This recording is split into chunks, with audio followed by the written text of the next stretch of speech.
प्रिय विद्यार्थियों, आज हम तुलनात्मक लोक प्रशासन के जो अध्ययन के उपागम हैं उसके बारे में पढ़ेंगे। इसको हम 3 पार्ट में पढ़ रहे हैं। पहले पार्ट में हम संरचनात्मक व कार्यात्मक उपागम के बारे में पढ़ेंगे। इससे पूर्व उपागम क्या होता है इसके बारे में थोड़ा देख लेते हैं। लोक प्रशासन को विज्ञान की तरह विकसित करने, इसके सिद्धांतों तथा मान्यताओं का परीक्षण करने व इस विषय का विधिवत अध्ययन करने के लिए कुछ दृष्टिकोण अपनाए जाते हैं।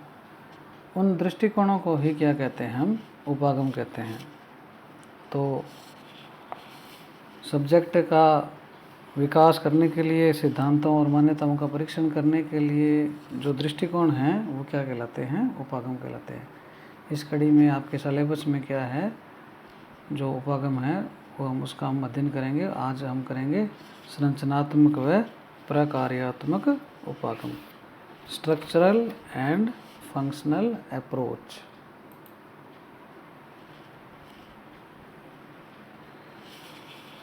लोक प्रशासन सहित ज़्यादातर सामाजिक विज्ञानों में संरचनात्मक और प्रकार्यात्मक उपागम जो है उसका बड़ा उपयोग होता है। इसको हम व्यवस्था विश्लेषण भी कहते हैं, सिस्टम एनालिसिस। सामाजिक प्रक्रियाओं को समझने में सहायक यह उपागम सामाजिक संरचना तथा उसके कार्यों पर बल प्रदान करता है। इसके प्रमुख चिंतक जो हैं वो Talcott Parsons, Robert Merton, Marion Levy, Gabriel Almond, David Apter और F.W. रिग्स प्रमुख हैं। वास्तव में यह उपागम, संरचनात्मक उपागम तथा प्रकार्यात्मक जो उपागम है उसका संयुक्तिकरण करके बनाया गया था। यानी कुछ विद्वानों ने क्या है, संरचनात्मक उपागम दिया, कुछ ने प्रकार्यात्मक उपागम दिया, तो फिर इन दोनों को मिलाकर एक नया उपागम बना। इसलिए इसको व्यवस्था विश्लेषण भी कहते हैं, संरचनात्मक प्रकार्यात्मक उपागम। सबसे पहले 1955 में लोक प्रशासन में सर्वप्रथम सन 1955 में ड्वाइट वाल्डो जो हैं उन्होंने बताया कि लोक प्रशासन को सामाजिक व्यवस्था का एक भाग के रूप में विश्लेषित करना चाहिए, और इसके लिए उन्होंने संरचनात्मक और प्रकार्यात्मक जो उपागम है उसको बड़ा ही महत्वपूर्ण बताया। फिर सन 1957 में F.W. रिग्स जो हैं उन्होंने अपना एक मॉडल दिया जिसको हम आगे पढ़ेंगे, कृषि का औद्योगिका मॉडल, एग्रेरिया इंडस्ट्रिया मॉडल। वो मॉडल जो है वो इसी संरचनात्मक प्रकार्यात्मक उपागम पर आधारित था, और उसमें यह निष्कर्ष सामने आया कि पश्चिमी देशों की प्रशासनिक व्यवस्था ही सर्वश्रेष्ठ नहीं है, बल्कि प्रत्येक देश की प्रशासनिक व्यवस्था का विश्लेषण वहाँ के स्थानीय संदर्भों में होना चाहिए। ऐसा नहीं है कि आपने पश्चिम के मॉडल को अपना लिया तो वो वहाँ सक्सेस हो जाए, क्योंकि हर देश की एक पारिस्थितिकी अलग अलग है। तो पश्चिमी मॉडल की पारिस्थितिकी अलग है और पूर्व के देशों की पारिस्थितिकी अलग है। तो रिग्स का ये बताना था कि ज़रूरी नहीं है कि जो पश्चिम की प्रशासनिक व्यवस्था है वो ही सर्वश्रेष्ठ है। हर एक देश की प्रशासनिक व्यवस्था है वो अपने आप में अलग है, तो वहाँ का जो विश्लेषण है उसको वहीं उसी स्थानीय संदर्भ में होना चाहिए। जो संरचना अमेरिका में सर्वश्रेष्ठ है वह भारत के लिए हो सकता है निकृष्ट हो, जो भारत के लिए निकृष्ट है वो हो सकता है अमेरिका भी सर्वश्रेष्ठ हो। तो ऐसा कुछ भी नहीं कहा जा सकता। लोक प्रशासन में जो ये संरचनात्मक और कार्यात्मक उपागम का जो सिद्धांत है, यह क्या है, समाजशास्त्र से आया, सोशोलॉजी से आया। तुलनात्मक लोक प्रशासन के विकास और उसके बढ़ते महत्व ने इस उपागम को क्या है उपादेय या बड़ा महत्वपूर्ण बना दिया है। ये जो उपागम है इसमें दो शब्द महत्वपूर्ण हैं, एक तो है संरचना और दूसरा क्या है प्रकार्य।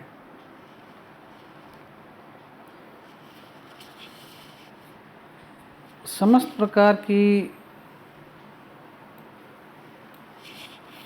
सामाजिक संरचनाएं कुछ ना कुछ क्या है कार्य भी करती है, अतः संरचना को कार्य के आधार पर ही समझा जा सकता है। समस्त प्रकार की संरचनाएं विशिष्ट प्रकार का व्यवहार करती है, अतः संरचना का विश्लेषण किया जा सकता है। लोक प्रशासन में दो प्रकार की संरचनाएं हो सकती है, एक तो साकार या प्रत्यक्ष और दूसरी विश्लेषणात्मक। साकार या प्रत्यक्ष संरचनाएं वे होती हैं जो सामने दिखती है, जैसे विभाग है, मंत्रालय है या आपका महाविद्यालय है, ये आपको दिख रही हैं। जबकि विश्लेषणात्मक जो संरचनाएं हैं वो अप्रत्यक्ष होती है, वो दिखाई नहीं देती है, जैसे सत्ता या प्राधिकार है। विश्लेषणात्मक जो संरचनाएं हैं वो साकार संरचनाओं पर ही आधारित होती है, यानी अगर साकार संरचनाएं नहीं होगी तो विश्लेषणात्मक संरचनाएं भी नहीं होगी। प्रत्येक प्रकार के संगठन संरचना नहीं कहे जा सकते, केवल विशेष प्रकार्य करने पर ही वे संरचना कहलाते हैं। अर्थात कोई ना कोई प्रकार्य होगा तो ही वो संरचना मानी जाएगी, बिना प्रकार्य की संरचना नहीं हो सकती। तो अब प्रकार्य क्या है उसको हम देख लेते हैं। प्रकार्य वह परिणाम है जो संरचना से प्राप्त होता है। थोड़ा सा मैं आपको प्रकार्य और कार्य का बता देता हूँ। यहाँ जो फंक्शन है उसका हिंदी अनुवाद प्रकार्य बताया गया है कि यहाँ फंक्शन का आशय सामान्य कार्य वर्क से नहीं है बल्कि विशिष्टता से है, इसलिए यहाँ क्या है फंक्शन शब्द काम आया है, वर्क नहीं आया। ठीक है ना, तो यहाँ कार्य शब्द नहीं लिया गया बल्कि प्रकार्य कहा गया।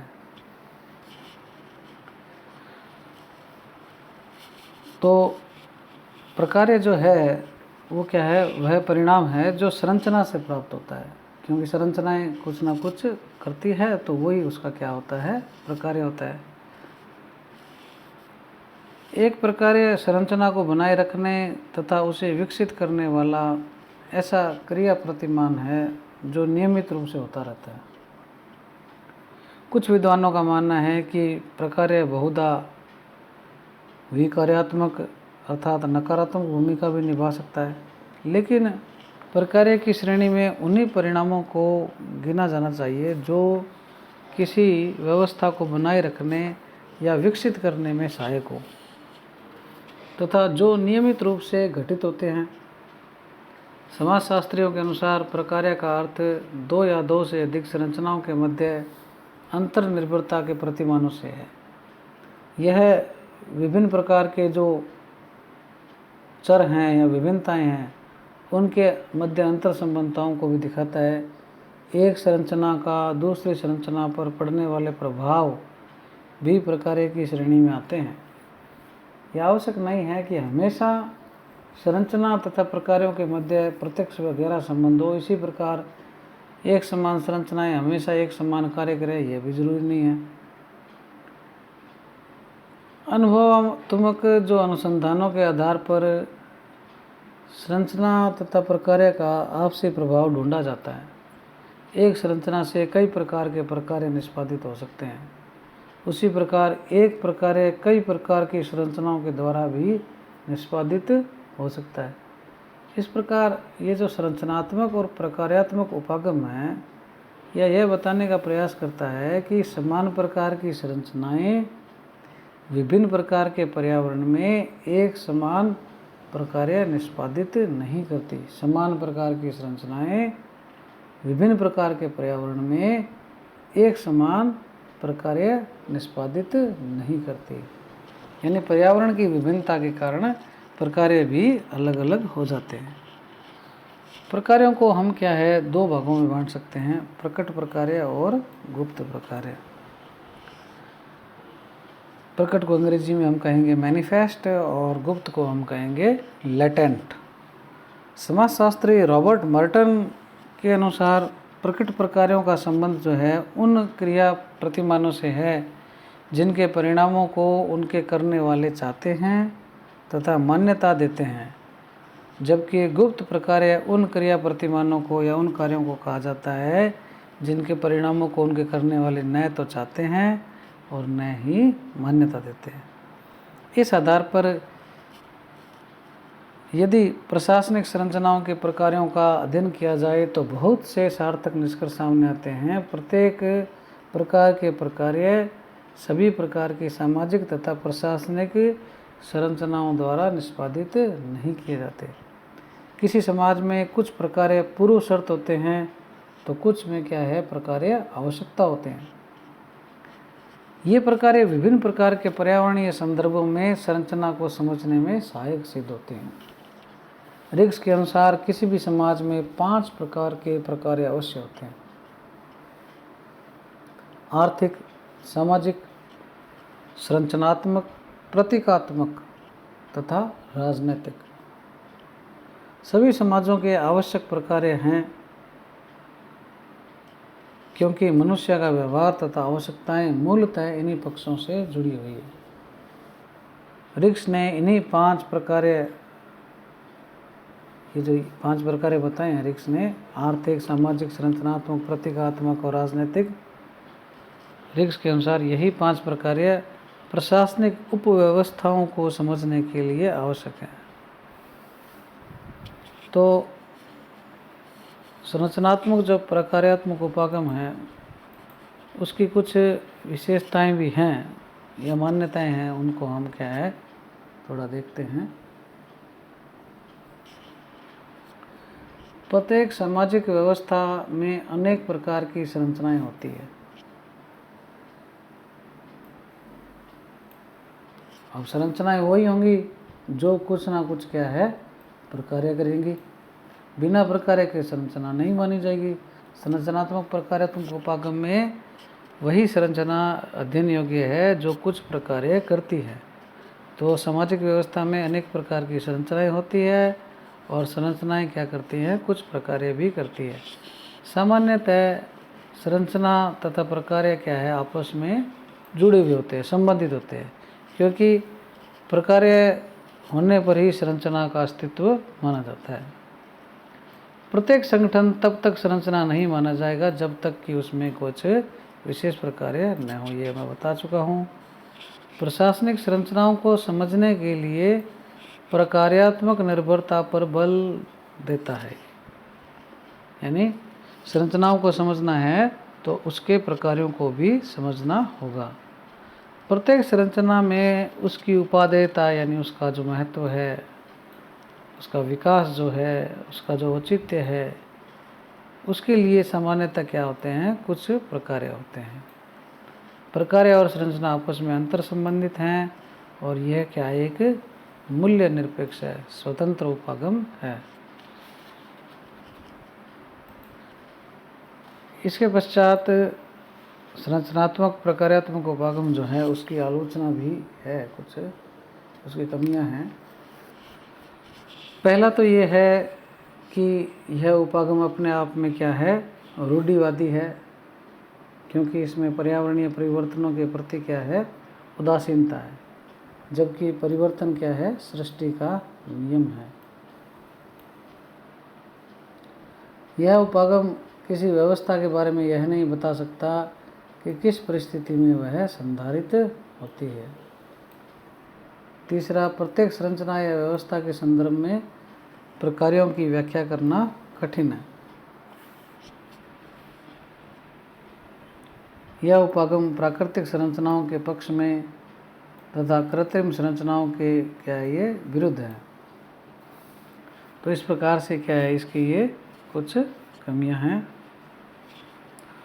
तो आपको संरचनात्मक और कार्यात्मक उपागम के बारे में जानकारी दी गई। यदि किसी भी प्रकार की कोई जिज्ञासा हो तो आप मुझसे व्हाट्सएप के माध्यम से संपर्क कर सकते हैं।